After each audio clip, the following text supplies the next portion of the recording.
Di sebuah sekolah yang terletak di pinggiran kota, ada ruangan khusus yang disebut kelas kosong. Ruangan ini dikenal dengan sejarah mengerikan yang dianggap angker oleh para siswa dan staf sekolah. Konon, kelas ini dulunya merupakan tempat terjadinya peristiwa tragis. Maya merupakan siswi pindahan yang penasaran dengan kisah misterius kelas itu. Dia adalah orang yang rasional, tapi juga penasaran dengan hal-hal yang berbau supranatural. Maya adalah sosok yang cerdas, peneliti, dan penasaran dengan segala sesuatu yang tidak bisa dijelaskan secara logis. Ia pindah ke sekolah itu karena orang tuanya baru saja mendapat pekerjaan di kota tersebut. Meskipun perasaannya terhadap kisah angker kelas itu campur aduk, rasa ingin tahunya yang kuat mendorongnya untuk memahami lebih dalam apa sebenarnya yang terjadi di kelas itu. Dia adalah seorang yang tidak mudah terpengaruh oleh cerita-cerita mistis, tetapi rasa penasarannya sulit diabaikan. Ia tidak hanya ingin mencari jawaban, tetapi juga membuktikan bahwa kejadian mistis yang mengitari ruangan itu hanyalah mitos belaka. Maya pun mulai menjelajahi sekolah, berusaha untuk memahami latar belakang sebenarnya dari kejadian mengerikan di kelas itu. Meskipun ada rasa takut, ketertarikan Maya terhadap hal-hal misterius dan rasa ingin tahu yang besar terus mendorongnya untuk mengungkap kebenaran di balik teror kelas kosong tersebut. Setelah Maya menjelajahi sekolah, dia mulai mengalami serangkaian kejadian aneh di sekitar ruangan kelas kosong itu yang membuatnya semakin penasaran. Saat Maya berada di dekat ruangan kelas itu, dia mendengar suara aneh yang datang dari dalamnya. Suara gemeretak seperti langkah kaki yang terdengar meskipun ruangan itu seharusnya kosong. Maya juga melihat bayangan-bayangan yang cepat bergerak di dalam ruangan saat cahaya melintas dari jendela. Meskipun dia mencoba menjelaskan semua ini secara logis, kejadian-kejadian ini semakin mengganggunya. Keesokan harinya, Maya bertemu dengan seorang penjaga sekolah yang mengabdi di sekolah itu selama puluhan tahun. Penjaga itu, Pak Surya, memiliki wajah serius yang terlihat penuh dengan kekhawatiran ketika Maya menyebut ruangan kelas kosong. Pak Surya memberikan petunjuk-petunjuk kecil tentang kejadian yang sebenarnya terjadi di ruangan itu. Dia menyarankan Maya untuk tidak terlalu jauh menyelidiki hal itu. Namun, Maya tidak bisa mengendalikan rasa penasarannya. Dia memutuskan untuk mencari tahu lebih lanjut dan mulai melakukan penelitian tentang sejarah sekolah, mencari bukti-bukti yang terhubung dengan kejadian tragis di ruangan kelas itu. Semakin Maya menggali informasi, semakin jelas bahwa ada sesuatu yang tidak biasa terjadi di kelas kosong itu. Dia menemukan sedikit petunjuk-petunjuk tersembunyi dalam arsip sekolah. Hal ini semakin memperkuat keyakinan Maya bahwa ada hubungan antara kejadian-kejadian aneh dan kejadian tragis yang terjadi di ruangan itu puluhan tahun lalu. Suatu malam, Maya memutuskan untuk melakukan penyelidikan lebih lanjut di dalam ruangan kelas kosong itu. Dia menyelinap untuk masuk ke sekolah dan mengelabui Pak Surya yang berjaga. Dia membawa peralatan untuk merekam suara dan gambar dalam upaya untuk menangkap bukti-bukti yang bisa menjelaskan kejadian-kejadian aneh yang terjadi di ruangan tersebut. Saat dia memasuki ruangan yang gelap itu, suasananya begitu terasa mencekam. Alat perekam yang dia bawa mulai merekam suara-suara aneh yang tidak bisa dijelaskan. Tiba-tiba, suasana menjadi dingin dan atmosfer menjadi gelap. Hanya cahaya redup dari alat rekamannya yang terlihat.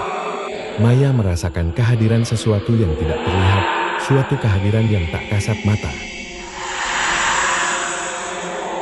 Bayangan-bayangan semakin jelas terlihat di sudut-sudut ruangan. Langkah-langkah kaki seperti mengelilingi Maya, tetapi tidak ada yang bisa dilihat secara fisik. Teror yang tak terlihat ini semakin membuatnya terjepit di antara rasa ketakutan dan keingintahuan yang besar. Saat itulah, Maya mendengar suara aneh yang datang dari bangku kosong di ujung ruangan. Sebuah suara perempuan yang merintih dengan sedih. Tanpa disadari, bangku itu mulai bergerak dengan sendirinya, mengeluarkan suara gemeretak.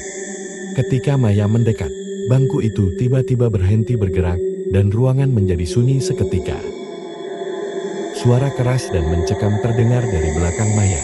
Dia berbalik dan melihat sesosok bayangan hitam yang bergerak menuju arahnya. Ketakutan melanda dirinya, namun Maya dengan tekarnya mencoba menekan ketakutannya. Pada saat itu juga, Pak Surya, sang penjaga sekolah, tiba-tiba muncul di pintu ruangan dengan senter yang mengeluarkan cahaya terang. Cahaya itu memancar dan membuat bayangan itu menghilang.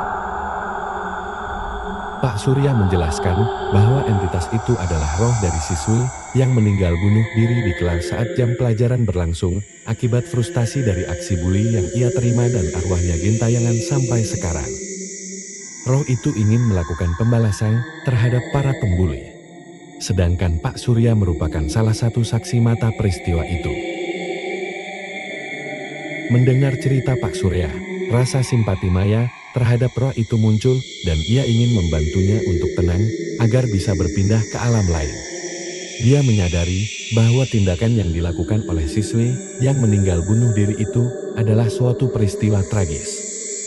Maya merasa prihatin dan memahami bahwa roh itu sebenarnya terjebak dalam rasa sakit dan kebencian yang belum terselesaikan. Keesokan harinya, Maya menghabiskan waktu dengan melakukan penelitian lebih lanjut tentang peristiwa itu.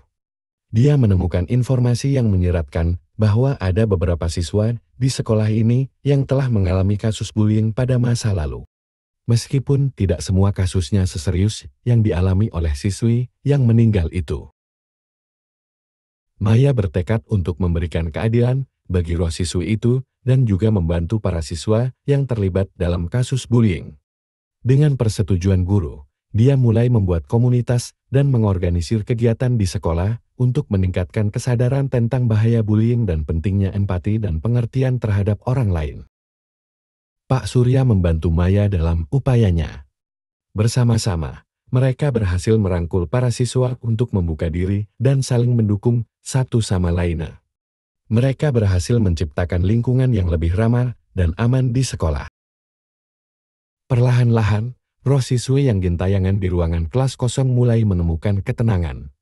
Dengan bantuan Maya, roh itu mulai menerima bahwa ada orang-orang di sekolah yang peduli padanya dan para siswa lainnya. Roh itu merasa lega dan akhirnya bisa berpindah ke alam lain dengan damai. Sekolah itu menjadi tempat yang lebih baik, kesadaran tentang pentingnya kebaikan dan saling peduli meningkat di antara siswa, guru, dan staf sekolah. Maya, dengan tekannya untuk mengubah keadaan menjadi lebih baik, menjadi pahlawan tak terduga dalam membawa perubahan positif dalam lingkungan sekolahnya. Maya juga belajar bahwa di balik kengerian dan ketakutan, terkadang ada kesempatan untuk melakukan perubahan yang berarti. Pengalamannya dengan roh siswi itu mengubahnya secara pribadi, membuatnya lebih peka terhadap orang lain dan memahami bahwa kebaikan bisa memunculkan perubahan besar dalam hidup orang lain. Dengan berakhirnya kisah ini, Maya tidak hanya mengakhiri teror kelas kosong, tetapi juga memberikan kedamaian kepada roh siswi yang selama ini terjebak dalam kesedihan dan amarahnya.